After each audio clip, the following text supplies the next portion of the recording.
Assalamualaikum warahmatullahi wabarakatuh.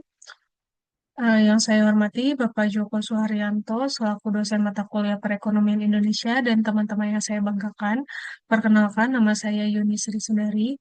Pada kesempatan kali ini saya akan mempresentasikan mengenai rapor kondisi ekonomi Indonesia tahun 2026 dengan fokus pada kondisi ekonomi Indonesia selama 7 bulan pertama tahun 2026.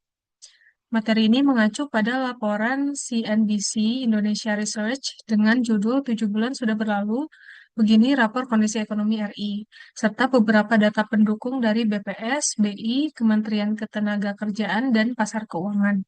Secara umum, kondisi ekonomi Indonesia pada 7 bulan pertama tahun 2026 menunjukkan situasi yang cukup menarik. Di satu sisi, beberapa indikator makroekonomi terlihat masih cukup kuat, tetapi di sisi lain, masyarakat, terutama kelas menengah, menghadapi tekanan berupa kenaikan biaya hidup, pelemahan daya beli, dan tekanan di pasar tenaga kerja. Jadi, pertanyaan utama yang akan saya bahas adalah, apakah ekonomi Indonesia benar-benar dalam kondisi yang baik, atau justru terdapat tekanan yang tidak sepenuhnya terlihat dari angka makroekonomi?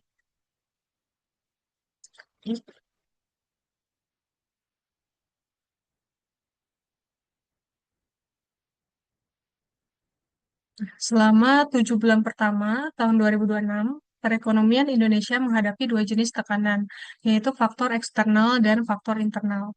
Dari sisi eksternal, konflik di Timur Tengah menyebabkan volatilitas harga energi.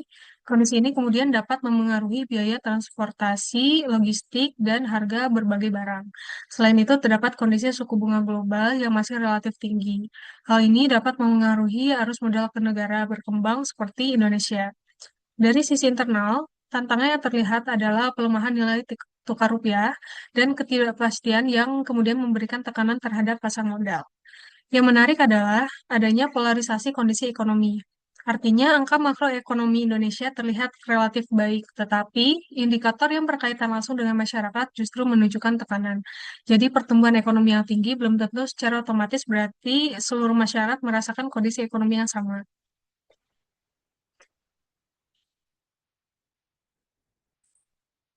Baik. Selanjutnya kita masuk ke indikator makroekonomi.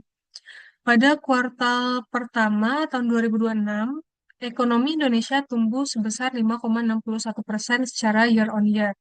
Angka ini sekilas menunjukkan bahwa perekonomian masih memiliki kemampuan tumbuh yang cukup kuat. Namun, terdapat catatan penting, yaitu secara kuartalan atau quarter to quarter, ekonomi justru mengalami kontraksi sebesar 0,77%. Nah, pertumbuhan tahunan tersebut juga dipengaruhi oleh konsumsi pemerintah yang meningkat serta faktor musiman Ramadan dan Idul Fitri. Artinya, angka pertumbuhan 5,61% ini memang positif. Tetapi kita perlu hati-hati dalam menginterpretasikannya karena terdapat faktor musiman yang ikut mendorong pertumbuhan. Kemudian, dari sisi inflasi, pada Juni 2026, inflasi tercatat 3,34% secara tahunan, sedangkan inflasi inti berada di 2,76%. Nah, angka inflasi tersebut masih berada dalam kisaran sasaran BI, yaitu 2,5% plus minus 1%. Jadi, secara makro, kita dapat mengatakan bahwa ekonomi masih tumbuh dan inflasi masih terkendali. Tetapi, terdapat indikasi tekanan harga yang perlu diperhatikan.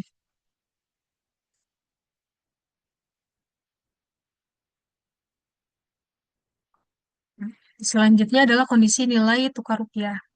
Nah, dalam materi ini terlihat bahwa rupiah mengalami depresiasi lebih dari 8% secara year to date dan sempat menyentuh sekitar 18.170 rupiah per dolar AS pada awal Juni.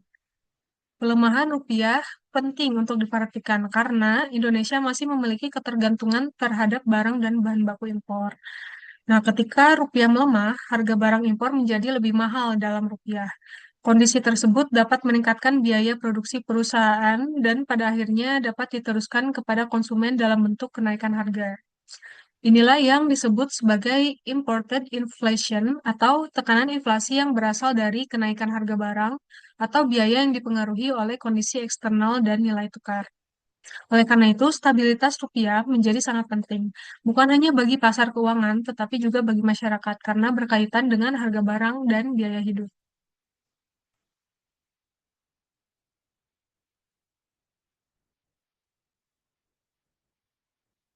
Selain rupiah, tekanan juga terlihat pada pasar saham Indonesia.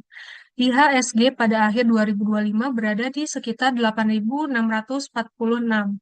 Kemudian pada 8 Juni 2026, IHSG sempat turun cukup dalam hingga sekitar 5.317. Namun pada akhir Juli 2026, IHSG kembali naik ke sekitar 6.222. Jadi, sebenarnya telah terjadi rebound atau pemulihan dari titik terendah tersebut. Tetapi, jika dibandingkan dengan posisi akhir 2025, pasar saham masih berada cukup jauh di bawah level sebelumnya. Nah, dalam materi ini disebutkan bahwa pelemahan IHSG dipengaruhi antara lain oleh sentimen terkait evaluasi MSCI dan berbagai ketidakpastian di pasar. Hal ini menunjukkan bahwa pasar keuangan sangat sensitif terhadap kepercayaan investor. Nah, ketika investor merasa risiko meningkat, modal dapat keluar dan meningkat dan memberikan tekanan terhadap pasar saham maupun nilai tukar.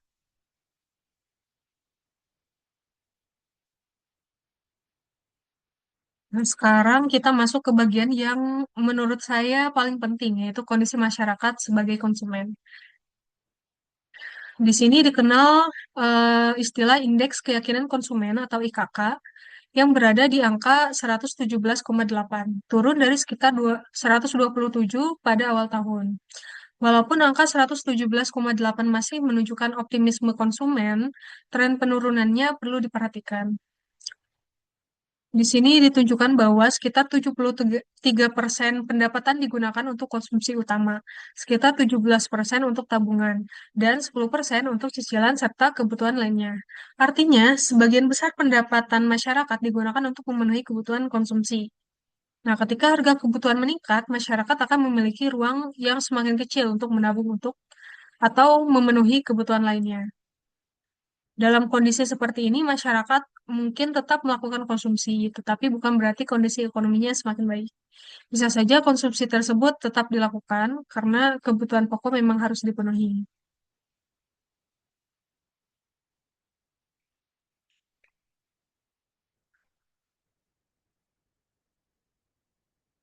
Hmm, Maaf, ya. Selanjutnya kita melihat kondisi sektor real. Pertama adalah penjualan retail.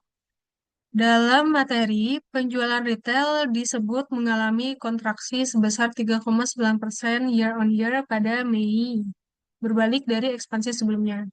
Hal ini menjadi salah satu indikasi bahwa daya beli masyarakat, terutama kelas menengah bawah, sedang mengalami tekanan. Kedua adalah masalah ketenaga kerjaan. Pada semester pertama 2026, tercatat 32.389 pekerja terkena PHK. Terutama Jawa Barat menjadi provinsi dengan jumlah PHK tertinggi, yaitu sekitar 6.727 pekerja atau sekitar 21% dari total nasional. Ketiga adalah kenaikan beban energi. Harga BBM non-subsidi yang meningkat memberikan tekanan terhadap biaya transportasi dan juga logistik, serta mengurangi pendapatan yang bisa digunakan masyarakat untuk konsumsi lainnya. Ketiga indikator ini menunjukkan bahwa tekanan ekonomi mulai terlihat di tingkat yang lebih dekat dengan kehidupan masyarakat. Hmm.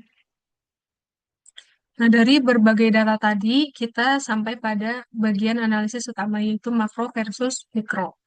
Pertumbuhan PDB sebesar 5,61% memang terlihat positif.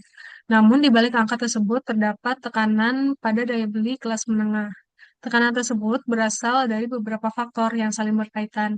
Yang pertama, depresiasi rupiah dapat meningkatkan biaya barang dan bahan baku impor. Kedua, kenaikan harga energi meningkatkan biaya transportasi dan biaya produksi. Ketiga, peningkatan biaya tersebut dapat mendorong harga barang menjadi lebih tinggi. Nah, sementara itu, jika pendapatan masyarakat tidak meningkat dengan kecepatan yang sama, maka daya beli akan menurun. Jadi, dapat dikatakan bahwa terdapat gap atau kesenjangan antara stabilitas makroekonomi dengan kondisi mikroekonomi masyarakat. Dengan kata lain, ekonomi Indonesia memang masih tumbuh, tetapi manfaat atau rasa dari pertumbuhan tersebut belum tentu dirasakan secara merata.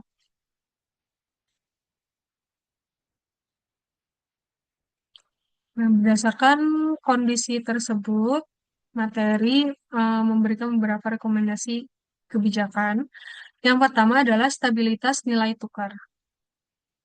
Pemerintah dan Bank Indonesia perlu menjaga kepercayaan pasar dan stabilitas rupiah. Hal ini penting untuk mengurangi tekanan capital outflow sekaligus membatasi dampak imported inflation. Yang kedua adalah intervensi terhadap daya beli kelas menengah. Selama ini, bantuan sosial lebih banyak diarahkan kepada kelompok rentan. Namun, kelas menengah juga perlu mendapatkan perhatian, terutama ketika menghadapi kenaikan biaya BBM dan energi.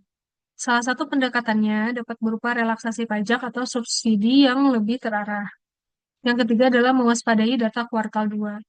Kuartal 2 menjadi penting karena efek musiman Ramadan dan Idul Fitri sudah tidak sebesar kuartal sebelumnya. Karena itu, data tersebut dapat memberikan gambaran yang lebih jelas mengenai kekuatan ekonomi yang sebenarnya. Jika pertumbuhan menunjukkan perlambatan, pemerintah perlu menyiapkan stimulus yang lebih terarah kepada sektor-sektor yang terdampak. Ya, sebagai kesimpulan, kondisi ekonomi Indonesia selama 7 bulan pertama 2026 dapat dikatakan belum berada dalam kondisi krisis, tetapi juga belum sepenuhnya aman. Di satu sisi, terdapat beberapa indikator positif. Pertumbuhan ekonomi masih berada di level yang relatif kuat dan inflasi masih berada dalam sasaran Bank Indonesia. Menurut data inflasi Juni tahun 2026, sebesar 3,34% juga masih berada dalam kisaran sasaran 2,5 plus minus 1%. Namun di sisi lain terdapat beberapa lampu kuning seperti pelemahan rupiah, tekanan IHSG, penurunan keyakinan konsumen, pelemahan penjualan retail, kenaikan beban energi, serta tingginya jumlah PHK. Jadi, tantangan utama Indonesia ke depan bukan hanya sebagai mempertahankan pertumbuhan ekonomi, tetapi juga bagaimana memastikan bahwa pertumbuhan tersebut dapat dirasakan oleh masyarakat secara lebih luas, terutama kelas menengah yang memiliki peran penting dalam menopang konsumsi domestik. Dengan demikian dapat disimpulkan bahwa angka makroekonomi Indonesia masih cukup kuat, tetapi kondisi mikro masyarakat perlu mendapatkan perhatian yang lebih serius. Ya, demikian presentasi dari saya. Terima kasih atas perhatian Bapak, Ibu, dan teman-teman sekalian. Wassalamualaikum warahmatullahi wabarakatuh.